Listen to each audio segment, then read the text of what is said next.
Hey everybody, it's Melissa Sorrentino. I'm checking in with my divorce diary again, and for some reason it seems like that's kind of just where I'm at. I'm a little bit more in the divorce diary stuff right now than the improv stuff. I am, okay, I'm just going to go right to it. I was thinking a lot today about the word vacuum.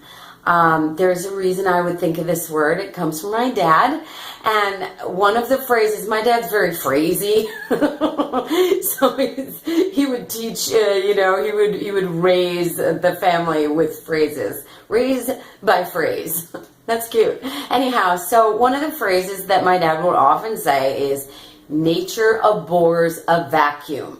And as a little kid, I was like going around like, nature abhors a vacuum. It means basically, he's very like, sciencey, very like, physics, and he was an electrician. Now he's a holistic healer. It's very interesting, his life story actually. But, the concept of nature abhorring a vacuum is this. Abhor kind of means like dislikes, like actually really hates, like is against. I haven't looked it up in the dictionary. Maybe I should before I start gabbing, but here we are. Nature abhors a vacuum. So when there's a vacuum, nature immediately is like I'm not down with that vacuum. I'm gonna fill it. Basically, that's what's happening. Like every time, and it's true in physics, if there is a vacuum, a black hole, it will suck things into it. Interesting, it will suck. To where I'm going with this. I'm talking about how there is a vacuum created when a relationship ends. You used to have two, now you have one, and there's this space here that's like, and I'm like, wow, that's amazing. I don't think my dad was giving me divorce advice, but he a little bit was. And my awareness of this, okay, ready? I'm going to get a little sheesh for you guys, or maybe for myself, but I hope it's not too much for you guys.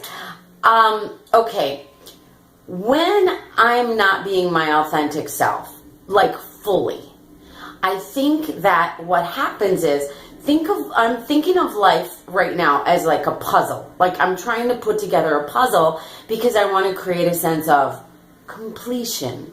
We all want that sense of completion. I know I do, like deep in my belly. That makes me feel rooted. That makes me feel like I have a home in this world, in this life, in this eternal fabric in which I dwell. I want to feel like I am like deeply rooted and part of something.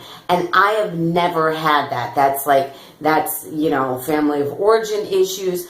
But I'm finding more and more when I talk to people, especially the more authentic I'm being, as in I'm not hiding like my vulnerable emotions. I'm not pretending, I'm not fronting that I'm doing better than I am. I'm being totally honest and authentic, and so many people, so many of you people have private messaged me, sent me little a text here and there, maybe a little comment here and there about what I've been doing with this divorce diary and really with this channel altogether, is that it seems to me, and this was kind of my goal, was that I thought, if I put myself out there, maybe other people will feel more comfortable knowing, it's not all Facebook status. It's not all whatever couple bullet points you might know about a person's life. Like you might be like, oh, I remember Melissa Petro. She moved to LA. She had 2 accolades that I heard of.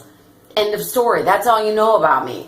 Or, I know so-and-so, and she's skinny. Or I know that guy, he was fat in high school and he got thin again, or he got thin for the first time. We just see a couple things and we go, wow, their story ended up great. What's my problem?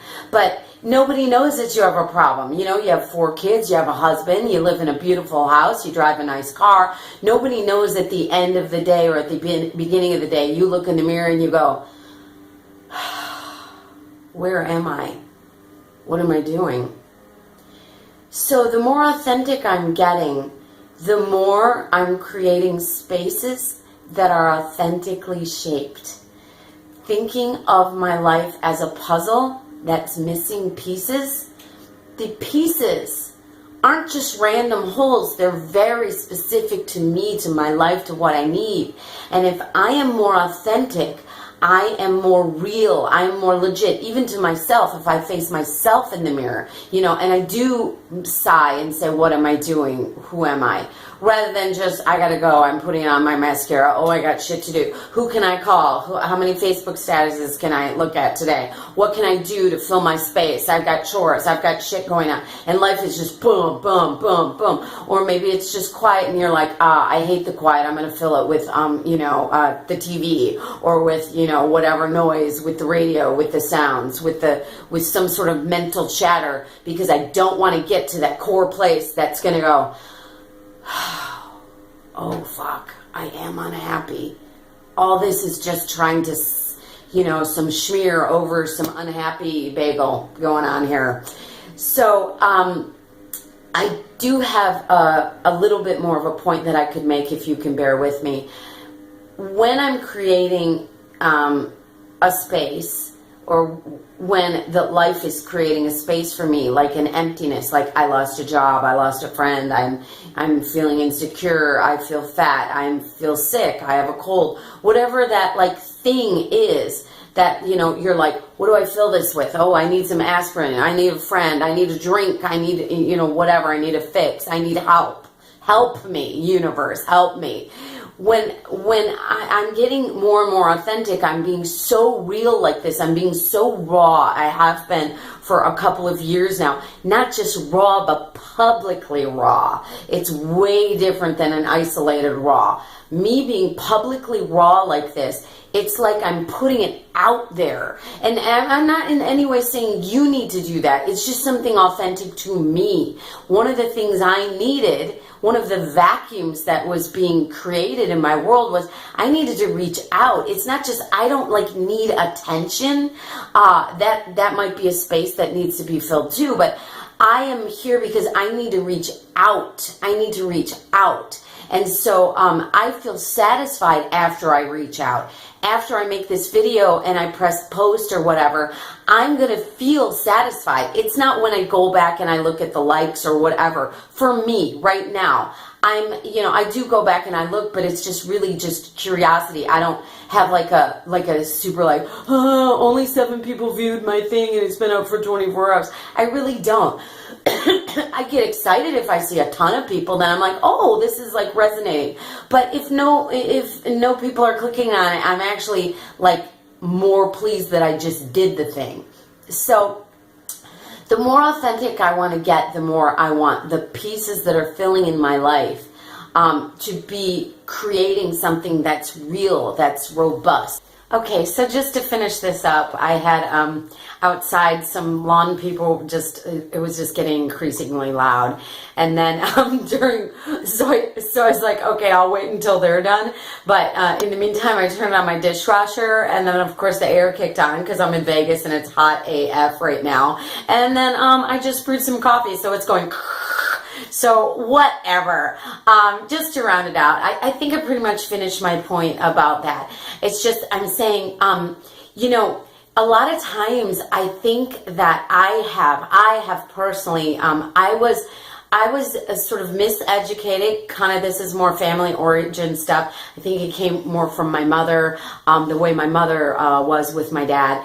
But, I'm not going to blame her. I'm a grown up now, so I'm going to take responsibility for what I'm now learning, which is that when you fall in love and you meet your spouse, to be, and turn them into that by getting married to them, they can't be your everything. They absolutely can't. And I think that I expected a little bit more from my husband in the earlier years. I was thinking he was going to be like my boyfriend, my best friend, my lover, my business partner, my business manager, my as far as household management and stuff, like everything. And I thought that I was going to be everything for him and he was going to be everything for me, and that was just and I went too far in that direction in the early years. I did drift away from that as I figured it out, and that is not ultimately why we got divorced. We actually kind of worked through that. At least I feel very confident and strong that I did work through that stuff,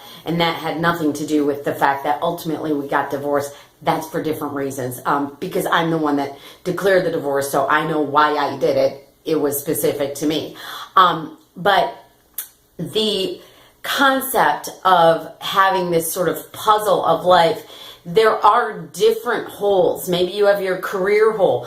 Maybe the career hole's mostly filled, but there's a little part of it that's still like, not quite, like completing that area of the puzzle that you might have. And maybe you have the family area of the puzzle. It's like we're filling in blanks. But in the concept of the vacuum, I want to send out into the universe sort of the right coding of what I'm looking to get back from the universe. And I don't want to just be like, well, I'll just take anything and just keep trying to, shove a square peg into a round hole, as they say. I don't want to do that. I want to get the pieces filled in as beautifully as possible. I mean, I personally think we're sort of sent into this lifetime to come back home, to find completion. And that's the pressing inner call that we all have, whatever flavor and shape that takes. For me, I'm realizing there is, definitely in companionship, like physical affection. That is a whole, sorry to be lewd, that's a little innuendo, but that hole needs to be filled, y'all. And so, I don't know in this modern world if we can have like a sexual partner that's separate from our best friend partner, or that intimacy, or how that's going to work out. I don't know how it's going to play out for me, but I've been getting more and more in touch with my core authenticity through doing these videos, through just being much more genuine with myself, through meditation, all the kind of stuff that I do that I've always kind of done. And it's part of something I started while I was still married. It led to my divorce. But now I've been divorced 2 years, and there is a very loud sucking sound. There's a vacuum here. I need to create a new life purpose. I need to figure out how to be a woman my age in the world without a husband, without children. There's just a lot of different things I need, a lot of very specific Melissa-shaped needs. And nature does, in fact, I hope, abhor a vacuum. And I am calling to nature, I'm calling to science, I'm calling to God, I'm calling to the universe. Bring it, s'il vous plaît. Okay, that's all I have. Talk to you guys later. Bye.